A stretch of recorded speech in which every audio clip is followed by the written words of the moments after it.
दोस्तों, जहां अमेरिका की सरबराही में नेटो अफवाज ने 2 दहाइयों तक अफगानिस्तान में जंग लड़ने के बाद यहां से मुकम्मल इनखला का सिलसिला शुरू कर दिया, वहीं पहले से अफगानिस्तान के मुतअद्दिद इलाकों पर काबिज तालिबान अब मुल्क के दीगर हिस्सों पर कंट्रोल हासिल करने के लिए तेजी से पेशकदमी कर रहे हैं।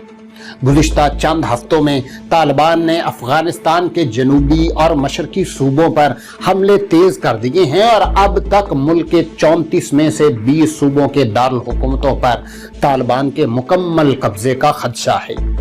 हमलों की इस नई लहर के दौरान तालिबान ने काबुल के मगरब में वाक़े एक अहम वादी पर कब्जा किया है, जिससे वफाकी दारुल हुकूमत काबुल को लाहक खतरात में इजाफा हो गया है। अफगानिस्तान में तालिबान के लगभग 60,000 जंगजू हैं और सन 2001 के बाद यानी अमरीकी इत्तेहाद की जानिब से इक़्तिदार से हटाए जाने के बाद फिलहाल अमरीका में सबसे बड़े इलाके पर तालिबान का कंट्रोल है। काबुल की हुकूमत को अमरीका की जानिब से फौजी और माली मावनत के बावजूद ये जंग ज्यादा शदीद और पेचीदा होती गई। अमरीका की जानिब से जारी करदा आदाद-ओ-शुमार के मुताबिक अब तक इस जंग में $2 खरब से ज्यादा रकम खर्च की जा चुकी है। इस पस मंजर में ये सवाल इंतहाई अहमियत रखता है कि आखिर अफगानिस्तान जैसे वसी व अरीज और तरक्की पजीर मुल्क में एक अरसे से सुपर पावर अमरीका और नेटो अफवाज की खरबों डॉलर्स की जंगी मशीनरी का मुकाबला करने वाले तालिबान की आमदन के जराए क्या हैं। दोस्तों, तालिबान ने 1996 से 2001 तक अफगानिस्तान पर हुकूमत की और वहां शरिया कानून को सख्ती के साथ नाफिज किया। इक़्तिदार से हटने के बाद से वो तवील अरसे से मुल्क भर में बगावत को जारी रखे हुए हैं। उनकी फंडिंग के जराए के बारे में वैसे तो सिर्फ अंदाजा ही लगाया जा सकता है, क्योंकि खुफिया तौर पर काम करने वाली अस्करी तंजीमें अपनी आमदन और अखराजात की तफसीलात वाज़ेह नहीं करती।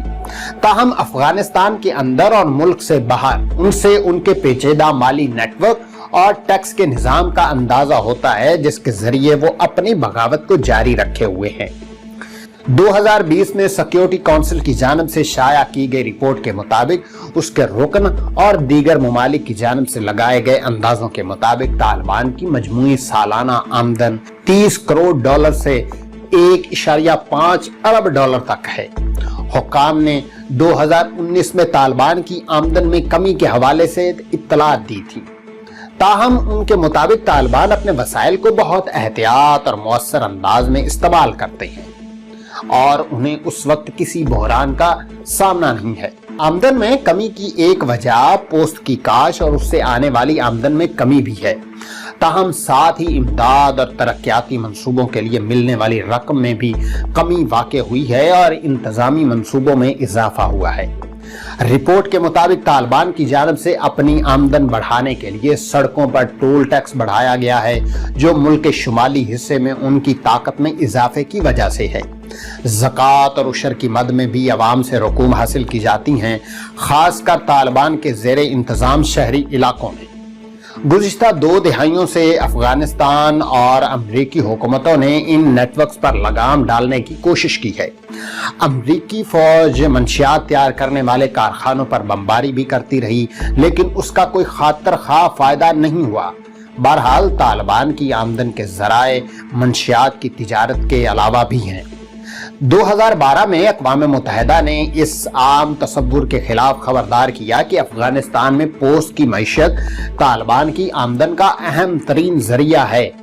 अफगानिस्तान दुनिया में सबसे ज्यादा अफयून पैदा करने वाला मुल्क है, जहां से सालाना $1.5 से $3 अरब की अफयून की बड़ी तिजारत होती है और यह दुनिया भर में सबसे ज्यादा गैर कानूनी तौर पर हेरोइन स्मगल करता है। अफगान हुकूमत के कंट्रोल वाले इलाके में भी पोस्त की काश्त होती है, लेकिन ज्यादातर पोस्त तालिबान के कंट्रोल वाले इलाके में पैदा होती है और ये उनकी आमदन का बड़ा जरिया तस्वुर किया जाता है। तालिबान इसके मुख्तलिफ मराहिल पर आयद टैक्स से हुकूम हासिल करते हैं। किसानों से पोस्त की काश्त के लिए 10% टैक्स लिया जाता है। उन लेबोरेटरियों से भी टैक्स लिया जाता है जहां अफीम से हेरोइन बनाई जाती है, और उन ताजरों से भी टैक्स वसूल किया जाता है जो गैर कानूनी मंशियात की स्मगलिंग करते हैं। غیر قانونی منشیات کی معیشت میں طالبان کا سالانہ حصے کا اندازہ 10 کروڑ سے 40 کروڑ امریکی ڈالر لگایا جاتا ہے۔ 2020 کی سیکیورٹی کونسل کی رپورٹ کے مطابق ملک کے ننگرہار صوبے کے ایسے علاقوں پر قبضہ جہاں پوست کی کاشت زیادہ ہوتی ہے، خاص کر ایک ایسے وقت میں جب افغان فورسز نے بدخشاں صوبے میں معدنیات کی کانوں کا کنٹرول سنبھالا ہوا ہے۔ مجموعی طور پر طالبان نے اپنے زیر انتظام صوبوں میں زراعت، انفراسٹرکچر، ضروری اشیاء اور متعدد صنعتوں پر ٹیکس لگائے ہیں۔ طالبان نے ٹیلی فون سروسز اور بجلی فراہم کرنے والی کمپنیوں سے گزشتہ ایک سال میں بھتہ حاصل کیا ہے۔ طالبان منشیات کی صنعت میں اپنی شمولیت سے انکار کرتے رہے ہیں اور وہ پوست کی کاشت پر 2000 میں مکمل پابندی عائد کرنے کے اپنے عمل پر فخر کرتے ہیں۔ اس کے علاوہ جہاں ایک عرصے تک طالبان کی آمدن کا اہم ذریعہ ہیروئن کی کاشت اور پیداوار رہی ہے، وہیں اب آئس یا کرسٹل میتھ کی پیداوار افغانستان میں منشیات کی ایک نئی صنعت کے طور پر سامنے آئی ہے۔ کرسٹل میتھ کو ہیروئن سے زیادہ منافع بخش اس لیے سمجھا جاتا ہے کیونکہ اس کی پیداوار میں استعمال ہونے والے اجزاء کی قیمت قدرے کم ہوتی ہے اور اس کے لیے بڑی لیبارٹریوں کی بھی ضرورت نہیں پڑتی۔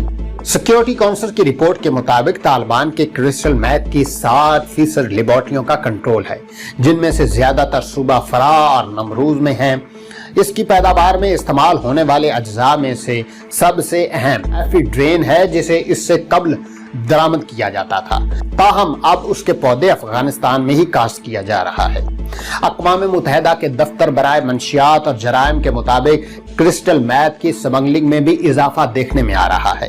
وہ اپنے محصولات دوسری صنعتوں جیسے ٹریلی، مواصلات اور موبائل فون آپریٹر سے بھی حاصل کرتے ہیں۔ افغانستان کی بجلی کمپنی کے سربراہ نے بتایا کہ طالبان ملک کے مختلف علاقوں میں بجلی کے صارفین سے سالانہ 20 لاکھ ڈالر سے زیادہ حاصل کرتے ہیں۔ اس کے علاوہ براہ راست جنگ سے بھی آمدن پیدا کی جاتی ہے۔ ہر بار جب طالبان کسی فوجی چوکی پر قبضہ کرتے ہیں یا شہری مرکز پر قبضہ کرتے ہیں تو وہ خزانہ خالی کر دیتے ہیں اور متعدد ہتھیاروں کے ساتھ کاریں اور بختر بند گاڑیاں بھی حاصل کر لیتے ہیں۔ افغانستان معدنیات اور قیمتی پتھروں سے مالا مال ہے اور برسوں کی جنگ کے سبب اس کا فائدہ حاصل نہیں کیا جا سکا۔ بتایا جاتا ہے کہ افغانستان میں کانکنی کی صنعت 1 ارب ڈالر کی ہے۔ خیال رہے کہ زیادہ تر کانکنی چھوٹے پیمانے پر ہوتی ہے اور غیر قانونی طور پر ہوتی ہے۔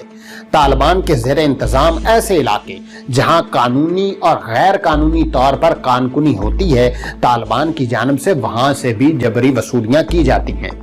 اقوام متحدہ کی اینالیٹیکل سپورٹ اور سینکشن مانیٹرنگ ٹیم نے 2014 کی ایک رپورٹ میں کہا کہ طالبان نے جنوبی ہملن صوبے میں 25 سے 30 غیر قانونی کانکنی کے آپریٹروں سے 1 کروڑ ڈالر سے زیادہ رقم حاصل کی۔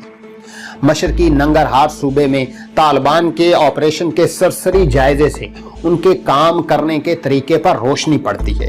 صوبے کے گورنر نے بتایا کہ ان کے صوبے سے حاصل ہونے والا نصف محصول یا تو طالبان کو جاتا ہے یا پھر دولت اسلامیہ کو۔ انہوں نے اندازاً بتایا کہ طالبان معدنیات سے بڑے صوبے سے نکلنے والے ہر ٹرک سے $500 تک وصول کرتے ہیں، جبکہ صوبے سے روزانہ ایسے سینکڑوں ٹرک نکلتے ہیں۔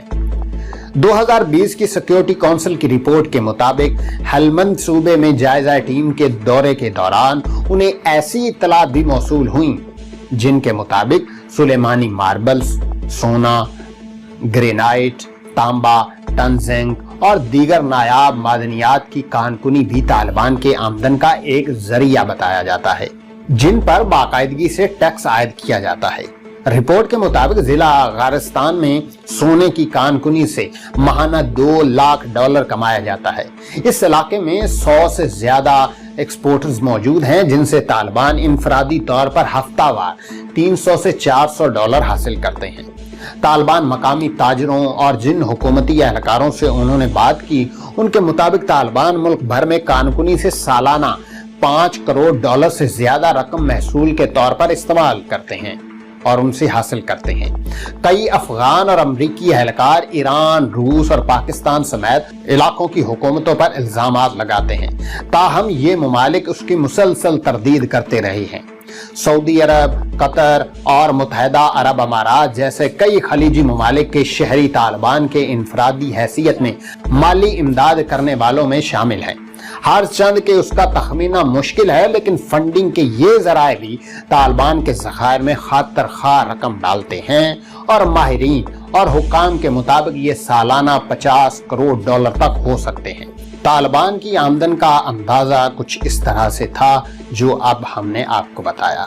अगर आपको हमारी वीडियो अच्छी लगी है तो हमारे चैनल को सब्सक्राइब करके बेल आइकन पर लाजमी क्लिक करें, और अगर आप देखना चाहते हैं कि अमेरिका सुपर पावर कैसे बना तो यहाँ पे क्लिक करें, और हमारे चैनल को सब्सक्राइब करने के लिए यहाँ पे क्लिक करें।